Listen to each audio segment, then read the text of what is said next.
आप लोगों को बोल्शेविक क्रांति के बारे में पहले आपको बता दिया गया था और बोल्शेविक क्रांति के जो जो कारण थे वो सारे कारणों को आपको बता दिया गया था और उसके बाद ये भी आपको बताया गया था कि किस प्रकार से बोल्शेविक क्रांति हुआ था। बोल्शेविक क्रांति में कुछ कारणों को आपको उल्लेख भी किया गया था।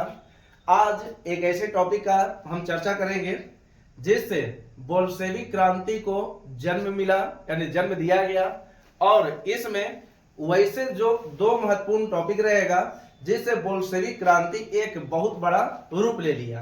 तो आज हम ऐसे युद्ध के बारे में हम चर्चा करते हैं जिसका नाम है आपको क्रीमिया युद्ध। एक ऐसा युद्ध जिसका नाम है आपको क्रीमिया युद्ध। आज हम लोग दो विषयों का चर्चा करते हैं यानी दो टॉपिक का चर्चा करेंगे और एक टॉपिक का नाम है आपको क्रीमिया युद्ध और एक टॉपिक का नाम रहेगा जिसका नाम है आपको रूस जापान युद्ध। ठीक है, तो इस दो टॉपिक का हम लोग चर्चा करते हैं और इसी में आपको बताते हैं कि किस प्रकार से क्रीमिया युद्ध भी बोल्शेविक क्रांति का एक बहुत बड़ा रूप था और किस प्रकार से इसमें क्रीमिया युद्ध आपको विस्तार हुआ था। तो सबसे पहले एक ये देश है जिसका नाम है आपको रूस। रूस शुरू से ही चाहता था कि पूरे विश्व पर हमारा ही कब्जा हो। ठीक है, रूस का एक अलग ही सोच होता था। वो चाहता था कि पूरे विश्व में मेरा ही कब्जा होना चाहिए। ठीक है, पूरे विश्व में केवल और केवल मेरा विस्तारवादी होना चाहिए, विस्तारवादी नीति होना चाहिए।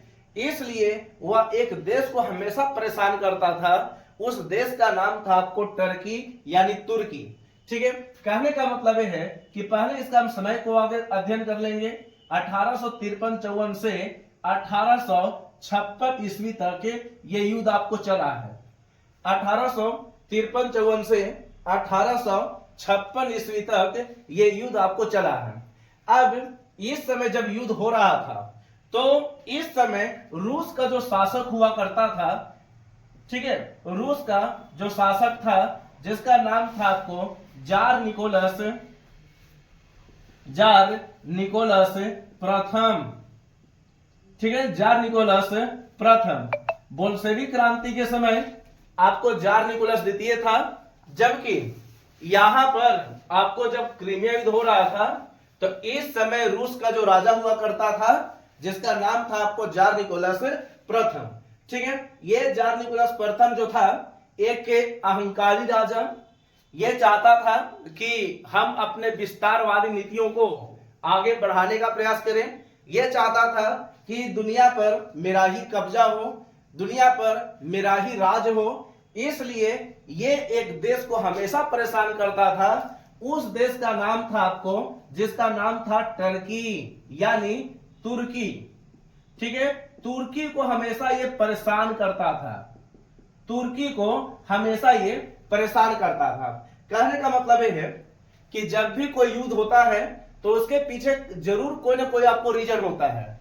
बिना रीजन के आपको युद्ध नहीं हो सकता। ठीक है, और आपको पहले ही बताया है कि कोई भी अगर टॉपिक पढ़ते हैं तो उस पर आप चिंता मत करें, उस पर आप लोग चिंतन करें। चिंतन करने से यह होता है कि आप उससे आप अच्छे अच्छे बातों को समझ सकते हैं। ठीक है, किस प्रकार की परेशानी हुआ उस समय, ये बातों को आप अच्छे से जान सकते हैं। इसलिए आपको चिंता नहीं करना है, चिंतन करना है कि आखिरकार क्रीमिया युद्ध कितना बड़ा आपको रूप ले लिया था। लेकिन उसके लिए पहले आपको यह बता देते हैं कि जो यानी रूस का जो शासक था जिसका नाम था आपको जार निकोलस प्रथम और ये के देश को परेशान करता था, उस देश का नाम था आपको तुर्की। ठीक है, तुर्की। अब इस युद्ध के बारे में यह भी कहा जाता है कि एक ऐसा युद्ध है जिसे बेवकूफों का युद्ध भी कहा जाता है। ठीक है, बेवकूफों का युद्ध। बेवकूफ का युद्ध किस युद्ध को कहते हैं? तो इस युद्ध का नाम है आपको क्रीमिया युद्ध। एक ऐसा युद्ध जिसे बेवकूफों का युद्ध भी कहा जाता है और इस युद्ध का जो नाम है जिसका नाम है आपको क्रीमिया युद्ध। अब यहां पर याद रखेंगे कि समय बीतने के साथ साथ ये जो रूस जो होता था ये तुर्की को हमेशा परेशान करता था। इस परेशानी के लिए इसका जो मेन मकसद था, जैसे कहने का मतलब कि हमेशा कोई ना कोई व्यक्ति जरूर होता है ठीक है, अगर युद्ध करना चाहता है तो जब भी युद्ध करेगा तो उसके पीछे उद्देश्य होता है। तो इसका उद्देश्य पहले जान ले कि इसका उद्देश्य ये था। तो देखिए इसका उद्देश्य ये था कि काला सागर पर नियंत्रण करना, काला सागर पर नियंत्रण करना इसका मेन उद्देश्य था।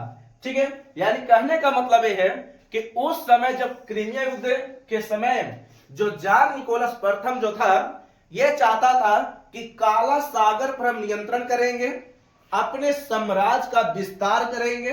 ठीक है, यह सब इसकी सोच हुआ करता था, इसलिए तुर्की को हमेशा परेशान करता था। ठीक है, और 1853 ईस्वी को इस पर वो आक्रमण कर देता है। ठीक है, आक्रमण कर देता है 1853 ईस्वी को। 1853 ईस्वी को इस पर आक्रमण हो जाता है। टर्की एक इस्लामिक राष्ट्र है। ठीक है, इस्लाम धर्म को अपनाता है। और यहां पर यह भी देखा जाए तो जो रूस जो था जार निकोलस प्रथम ये चाहता भी था कि पूरे दुनिया में केवल और केवल रूस ही रहे, रूस बलवान रहे। ठीक है, इसलिए 1853 ईस्वी को तुर्की को यह परेशान करना शुरू कर देता है।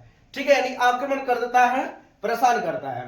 अब समय बीतने के साथ साथ ये हुआ कि तुर्की जो है ये अकेला पड़ रहा था।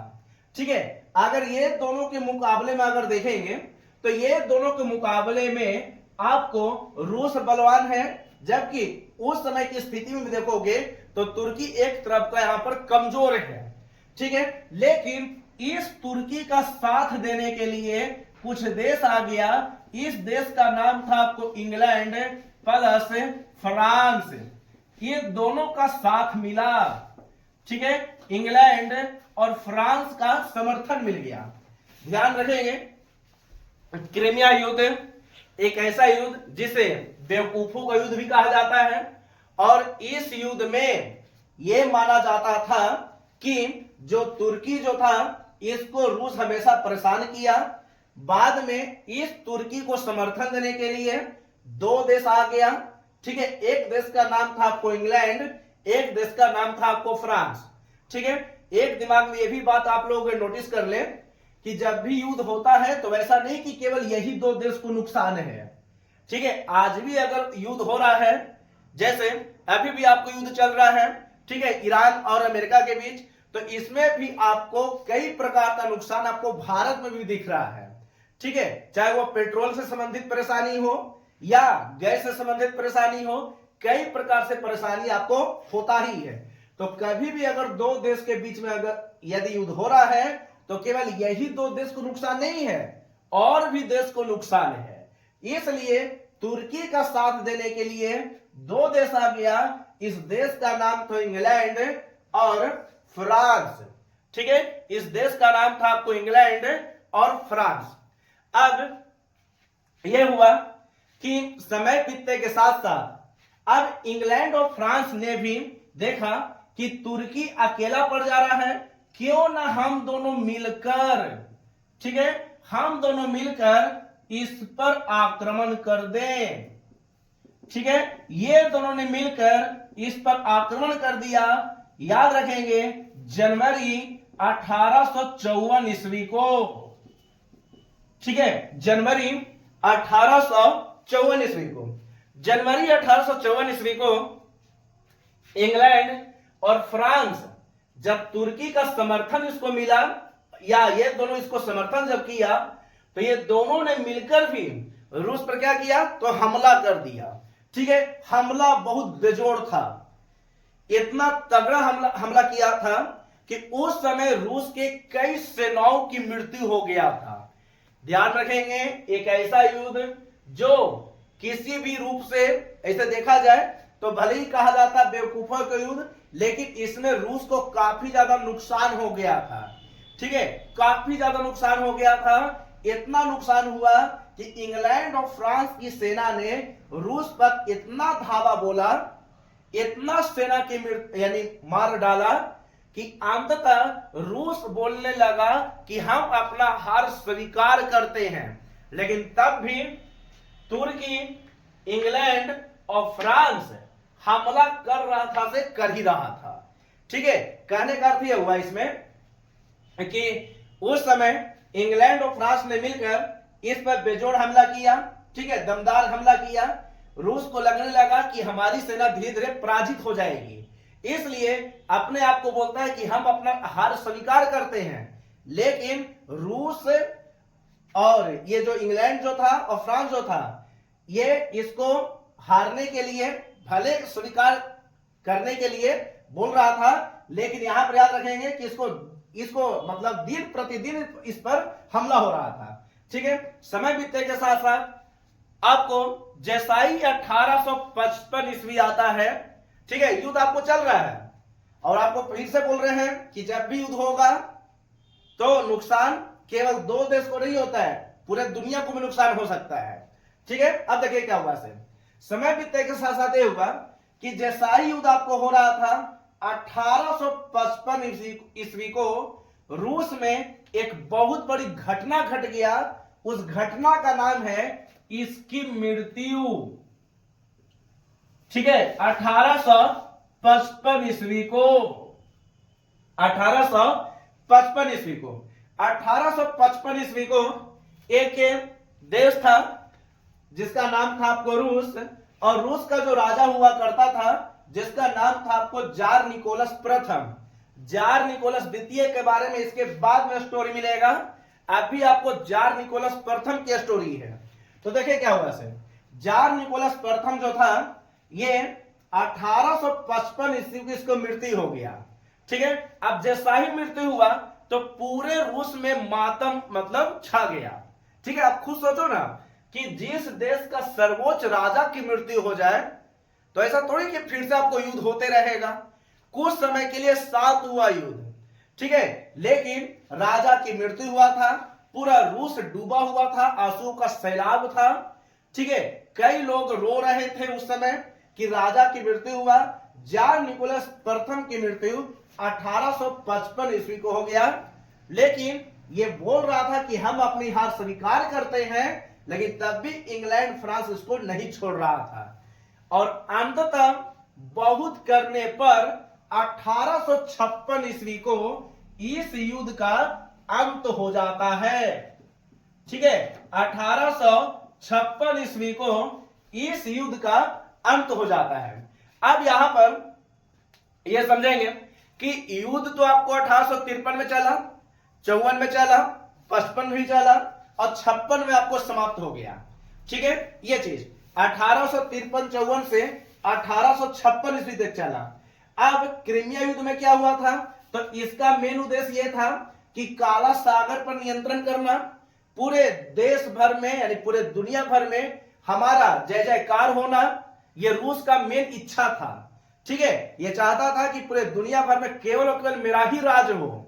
लेकिन जैसा ही 1855 में इसकी मृत्यु हो गया और 1856 में युद्ध का अंत हो गया, तो सारा सपना इसका टूट गया। किसका, तो रूस का सपना पूरी तरह से टूट गया। ये जो समझेंगे, रूस का सपना जो था ये पूरी तरह से आपको टूट गया। कब टूटा, तो 1856 ईस्वी को, यही 1856 ईस्वी है जो युद्ध का आपको अंत हुआ था। और इस युद्ध में हार जो स्वीकार किया, तो हारा जो था वो था आपको रूस। ठीक है, रूस आपको हार चुका था, क्योंकि रूस भले ही आपको बलवान मानता था उस समय, लेकिन समय बीतने के साथ साथ ये रूस की आपको हार हो गया। ठीक है, 1856 में। और ये जो सपना जो देखा था, ये सपना भी चकनाचूर हो गया 1856 ईस्वी को। ठीक है, तो एक बहुत बड़ा युद्ध है और उस युद्ध का नाम है आपको क्रीमिया युद्ध। इस क्रीमिया युद्ध के बारे में ध्यान रखेंगे, क्योंकि हर एक टॉपिक आपके लिए जरूरी है और आपको पहले बताया कि क्वेश्चन आपको कहीं से भी उठा सकता है।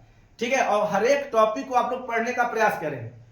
दिक्कत बाद में होगा अगर नहीं पढ़ोगे तब। ठीक है, लेकिन अगर बढ़िया से पढ़ लेंगे तो किसी प्रकार की आपको परेशानी बाद में नहीं होने वाला है।